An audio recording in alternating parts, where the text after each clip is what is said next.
another day. Here I'm going to talk about how art has become something of a refuge for a lot of individuals today. A young artist who's say started his or her career today must bear in mind that the art as it was, say, 50 years ago, the way it's practiced, while the techniques and methods remain the same. You know, you learn about colors, you learn to draw live drawings or whatever, and you do the human body, nature, and then you go into perspectives. And depends on the type of school you went to. Some schools focus on conceptual art and, avenues like that. But on the whole, most young artists will go through some kind of life drawing, and then as you mature into it, you get into the concept of you actually producing work that will be critiqued by your lecturer, while also being engaged in the history of art itself.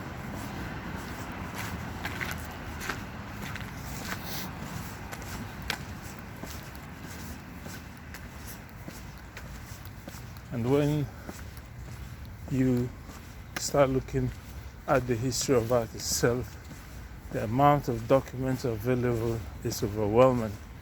So it's quite easy to get distracted or be moved by a particular artist or groups of artists or movement, and your work more than likely is going to veer into making works that kind of stem from them. That is not itself a bad thing, but you have to always try to curtail the amount of copy.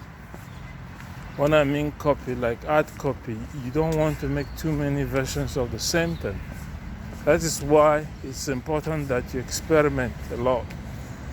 You need a lot of working drawings, you need to keep a lot of drawing material, you need to draw a lot to break out of the history, so to say.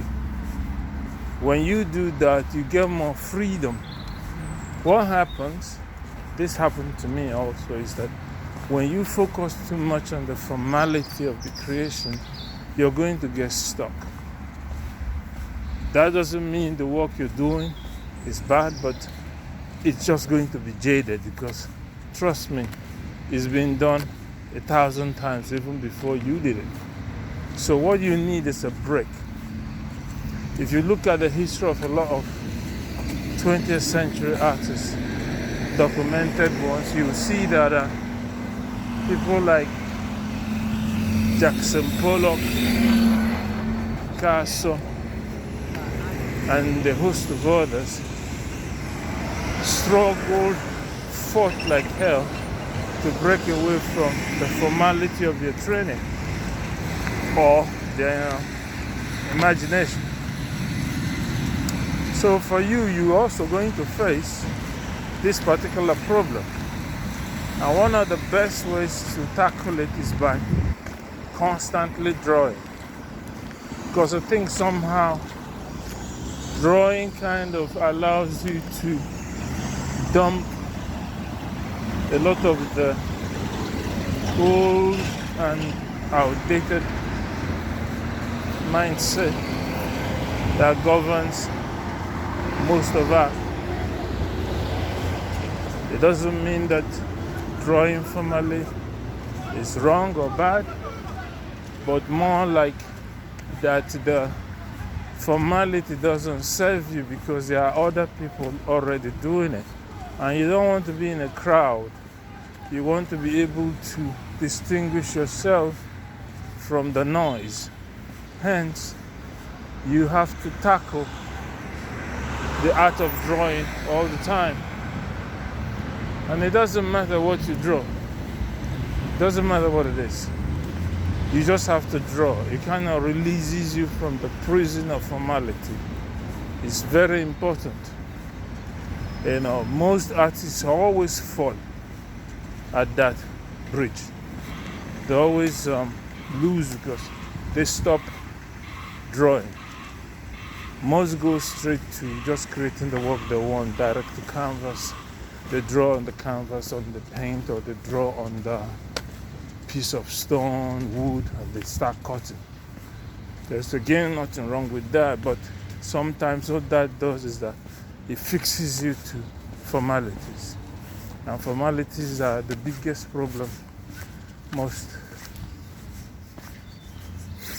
people who work on the art field suffer from. One of the best, what I said before, is to constantly put yourself through the trenches, put yourself through the work. Work on breaking out. And you can only do that by always constantly drawing. Get a sketchbook, get a sketch pad. Make it a formal job of yours to draw.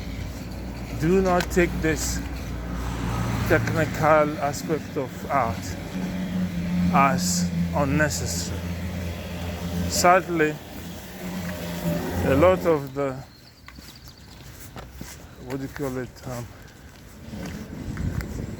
a lot of abstract expressionists or people who paint in that vein have made it seem like you need no form and even abstract, but that's also not true. If you look at some of the better works of the abstractionists, you see that they were constantly working on drawing shapes. They were always drawing. Colors were part of drawing. Color is drawing also.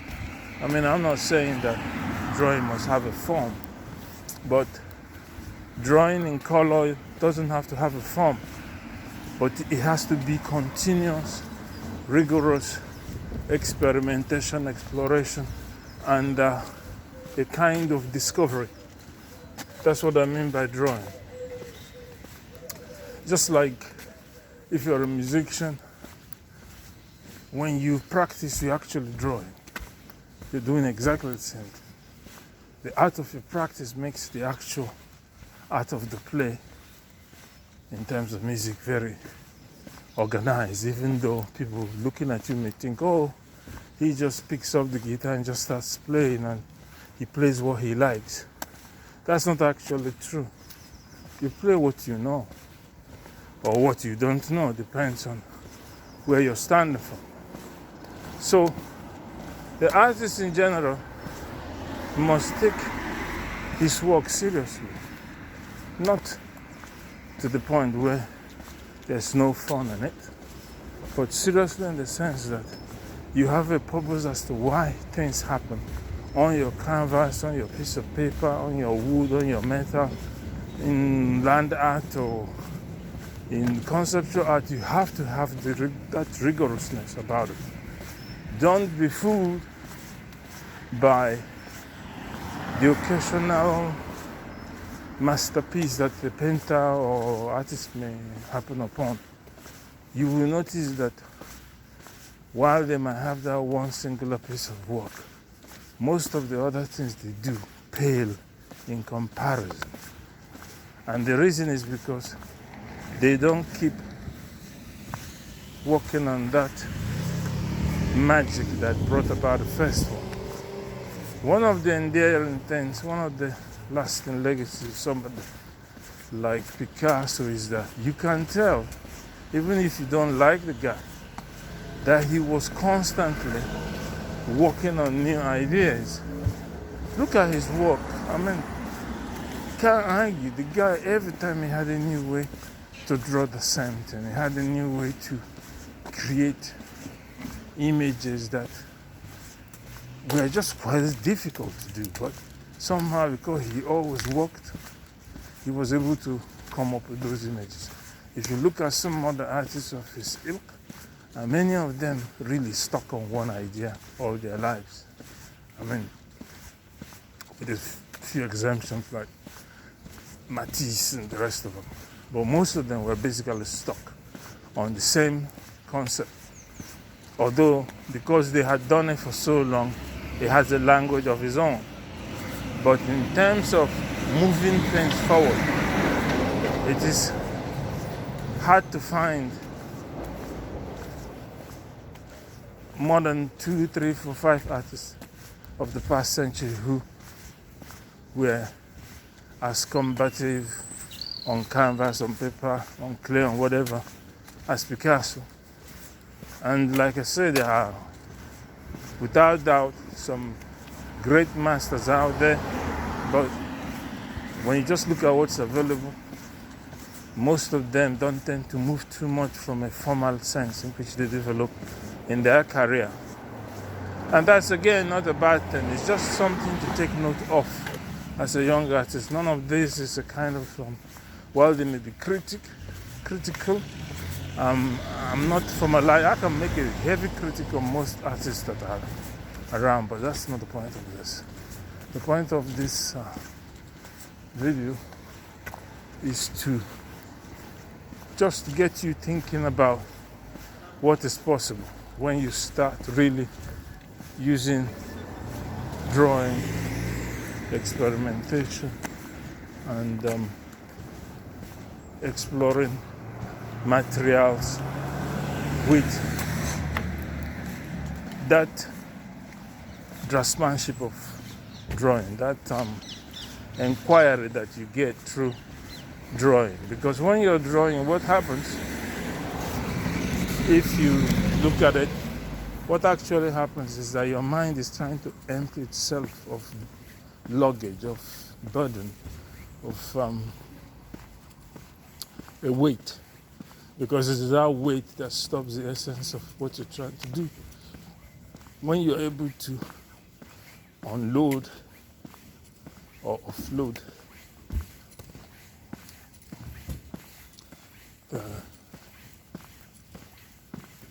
when you're able to offload or unload that burden, that thing, the cobweb, the veil that is covering your path, the work you get at the end are kind of distilled. It is like the real thing, the bones, the skeleton, the magic, the thing on which every expression that follows hangs on. And that's where your art speaks. That's where you hold your ground and you're able to see a lot more when everything is out of the way. That's what drawing does. So I will end by saying that as you move on with your career, as you experiment with what is possible for you in your own way, just make sure it is not a drag. It's not something, you're not working as an artist in a state of stress, in a state of torture. It's supposed to be fun. You're supposed to be an artist as a part of your life, not as the whole of your life. Because life will go on whether you are a painter or not, whether you're a sculptor or not, whether you die or not. It makes no difference. Life will continue. What I'm trying to say here is that as an artist, a young artist, just make sure you have fun while you do whatever type of art you want to do. And with that said, have a good day, and I hope you continue to work on your next big project. Till then, ciao.